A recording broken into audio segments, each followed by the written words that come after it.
नमस्कार मित्रों, good morning दोस्तों। आज का जो वीडियो है उसमें मैं केमिकल बॉन्डिंग का एक बहुत अच्छा टॉपिक आपके सामने लेके आ रहा हूँ। तो दोस्तों, इस वीडियो का जो टॉपिक है वो है केमिकल बॉन्डिंग।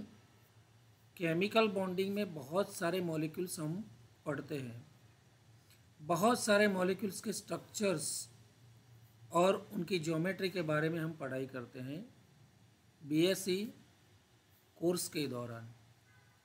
तो उसमें एक बहुत अच्छा जो एक मॉलिक्यूल है NO2 माइनस, जिसको हम नाइट्राइट आयन भी बोलते हैं।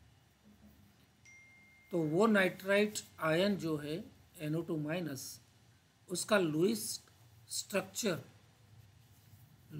डॉट स्ट्रक्चर किस तरह से हम कंफर्म करते हैं, यानी कि उसकी बॉन्डिंग के बारे में हम कैसे थोड़ी और जानकारी लेते हैं, ये सारी बातें बहुत शॉर्टली मैं आपको इस वीडियो में एक्सप्लेन करने जा रहा हूँ। तो दोस्तों शुरू करता हूँ, क्योंकि ये वीडियो जो है वो नए बच्चों के लिए, यानी कि बीएससी सेमेस्टर 1 के बच्चों के लिए तो बहुत यूज़फुल है ही, लेकिन बीएससी के सभी स्टूडेंट्स से एमएससी तक के, हालांकि जो स्टूडेंट्स CSIR नेट और GSET की एग्ज़ाम देते हैं और उसकी प्रिपरेशन करते हैं, ये सारे स्टूडेंट्स के लिए ये वीडियो आज का बहुत अच्छा है, क्योंकि इस तरह के जो क्वेश्चंस होते हैं वो कॉम्पिटिटिव एग्ज़ाम में भी बहुत बार पूछे गए हैं। तो दोस्तों, बहुत शॉर्टली मैं आपको ये बताने जा रहा हूँ दोस्तों। तो Lewis structure of NO2 minus जो है उसमें बहुत इजी लैंग्वेज में और बहुत स्लोली, जिसमें स्टेप 1 यानी कि इसका स्ट्रक्चर ड्रॉ करने के पहले हम स्टेप 1 यानी कि ये जो पॉइंट है वो सबसे पहले पॉइंट आउट करेंगे। Counting the total number of valence electrons of nitrogen atoms, यानी कि नाइट्रोजन एटम जो है बीच वाला, उसके टोटल वैलेंस इलेक्ट्रॉन कितने हैं, यानी कि जो आउटर मोस्ट ऑर्बिटल है उसमें कितने इलेक्ट्रॉन्स हैं, और दोनों तरह के जो दो ऑक्सीजन एटम्स है उसके भी जो वैलेंस इलेक्ट्रॉन है वो भी हम उसमें काउंट करेंगे। And the additional 1 negative charge, NO2 minus है तो माइनस जो है वो एडिशनल चार्ज है, तो उसको भी हम काउंट करेंगे। तो कुल मिला के हमारे पास कितने वैलेंस इलेक्ट्रॉन NO2 माइनस के लिए मिलते हैं।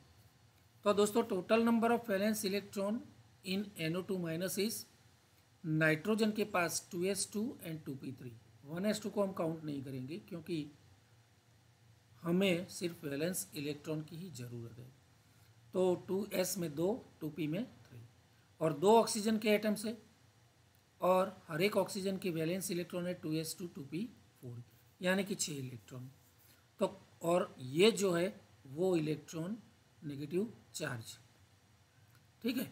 तो कुल मिला के NO2 माइनस के पास वैलेंस इलेक्ट्रॉन 5 + 12 + 1, यानी कि 18 इलेक्ट्रॉन्स उसके वैलेंस इलेक्ट्रॉन हम बोलते हैं। दोस्तों, अब हमें क्या सोचना है, तो दूसरे स्टेप में the skeletal structure of nitrite ion is written as, तो हम बिल्कुल स्केलेटल यानी कि नॉर्मली इस तरह से लिख सकते हैं, बीच में NO, ठीक है। अब एक लाइन दूरी है हमने समझने के लिए, इसका मतलब है इसी तरह का कोई स्ट्रक्चर होना चाहिए। दोस्तों, अब स्टेप 3, तो drawing a single bond between nitrogen and each oxygen, इस तरह से। तो अब इसको कंफर्म करना है, तो स्टेप 4 के जरिए हम कंफर्म करेंगे। स्टेप 4 हमें क्या बताता है, complete the octet of atoms, यानी कि यहाँ पर हमें हर एक एटम्स का ऑक्टेट कंप्लीट करना है, तब जाके हमें कुल bond, number of bonds and number of valence electrons मिलेंगे। तो दोस्तों, उसके लिए this structure does not complete octet, क्या कि क्योंकि ये जो स्ट्रक्चर है वो ऑक्टेट यानी कि आउटर मोस्ट सेल में 8 इलेक्ट्रॉन वाला ऑक्टेट कंप्लीट नहीं करता है, ठीक है, नाइट्रोजन के ऊपर। If the remaining 2 electrons constitute of a lone pair on it. दोस्तों यहाँ पर देखिए ऑक्सीजन, तो उसके तो 6 इलेक्ट्रॉन हो गए वैलेंस इलेक्ट्रॉन, ये ऑक्सीजन के भी 6 इलेक्ट्रॉन हो गए। अब नाइट्रोजन, तो नाइट्रोजन के पास ये इस तरह के, देखिए नाइट्रोजन जो है उसमें 2s2 एंड 2p3 यानी 5 इलेक्ट्रॉन है, तो उसके पास एक लोन पेयर, ठीक है, और ये जो है ये नाइट्रोजन और ऑक्सीजन के बीच एक कोवेलेंट बॉन्ड, ठीक है, ये ऑक्सीजन और ये इन दोनों के बीच की बॉन्डिंग। तो ये सिंपल स्ट्रक्चर हमने ड्रॉ किया, लेकिन दोस्तों देखिए ये दोनों बॉन्डिंग इलेक्ट्रॉन पेयर है ये दोनों, लेकिन 1 2 3 4 5 6 7 और 8, ये 8 3 3 और इसकी एक 6 और एक 7, ये 7, this 7 are the lone pair of electrons, ठीक है, और this one and this one is bond pair. लेकिन इस स्ट्रक्चर से भी हमें परफेक्ट स्ट्रक्चर नहीं मिलता है, क्योंकि इलेक्ट्रॉन ऑक्टेट इसका जो है 1 2 3 4 एंड 5, सॉरी 1 2 3 एंड 4, तो 8 इलेक्ट्रॉन, यानी कि इस ऑक्सीजन का ऑक्टेट कंप्लीट होता है, इस ऑक्सीजन का भी कंप्लीट होता है 1 2 3 एंड 4, लेकिन नाइट्रोजन का 1 2 एंड 3 यानी कि 6 इलेक्ट्रॉन होते हैं, ऑक्टेट कंप्लीट नहीं होता है। तो ये स्ट्रक्चर भी हमें फुलफिल नहीं लगता है, तो उसके लिए हमें क्या करना होगा। therefore we have a double bond between nitrogen and one of the 2 oxygen atoms, यानी कि किसी भी 2 ऑक्सीजन एटम में से किसी भी एक ऑक्सीजन एंड नाइट्रोजन के बीच डबल बॉन्ड होना चाहिए, या फिर मिलना चाहिए, या फिर लिखना चाहिए। तो दोस्तों इस तरह से हमें फाइनल लुईस स्ट्रक्चर मिलेगा ये वाला।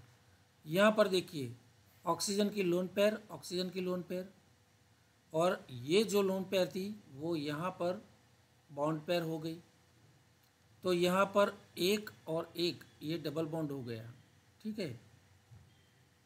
नाइट्रोजन के पास अब देखिए ये और ये और ये इसकी लोन पेयर है, ये बॉन्ड पेयर है, ये भी बॉन्ड पेयर है, और इस ऑक्सीजन के पास तीनों लोन पेयर और this one is bond pair, ठीक है।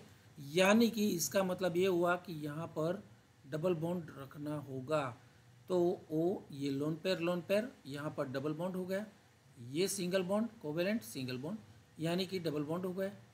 फिर नाइट्रोजन, तो ये बॉन्ड पेयर यहाँ आ गई, और इसके बीच में ये और ये दोनों के बीच में एक बॉन्ड पेयर और ये 3 लोन पेयर, या फिर इसको हम डबल बॉन्ड ये दोनों के बीच भी बता सकते हैं, तो O and double bond O. इस तरह से ये तीनों में से कोई भी स्ट्रक्चर ठीक हमें लगता है। अब देखिए दोस्तों 1 2 3 4 5 6 7 8 9 कुल 18 इलेक्ट्रॉन हो गए। अब इसका ऑक्टेट देखिए, तो 1 2 3 एंड 4 8 इलेक्ट्रॉन हो गए। इसका देखिए 1 2 3 एंड 4 8 इलेक्ट्रॉन हो गए। अब नाइट्रोजन की बात करें तो नाइट्रोजन के पास 1 2 3 और 4 8 इलेक्ट्रॉन हो गए। तो ऐसा अगर स्ट्रक्चर उसका फुलफिल करेंगे तो सभी तीनों जो एटम्स है उसका ऑक्टेट कंप्लीट हो सकता है, और ऐसा ही होता है। अब उसकी ज्योमेट्री की बात करें तो दोस्तों नाइट्रोजन के ऊपर this one is lone pair, यहाँ पर ऑक्सीजन के ऊपर ये 3 लोन पेयर है और नेगेटिव चार्ज है, यहाँ ऑक्सीजन के ऊपर 2 लोन पेयर और डबल बॉन्ड है। तो ये lone pair bond pair and bond pair lone pair, ये सारे रिपल्सन मिनिमाइज करने के लिए दोनों ऑक्सीजन से nitrogen goes to above the plane. इसका मतलब है थोड़ा सा बेंट होता है, this one is not the planar molecule और लीनियर मॉलिक्यूल। नाइट्रोजन दोनों ऑक्सीजन से थोड़ा बेंट होता है और इस तरह से हमें ज्योमेट्री मिलती है। जैसे SO2 होता है, H2O होता है, उसी तरह से ये NO2 बेंट मॉलिक्यूल की तरह हम लुईस डॉट मैट्रिक्स मेथड से अगर थोड़ा प्रयास करते हैं तो परफेक्ट उसकी ज्योमेट्री इस तरह से हमें मिलती है।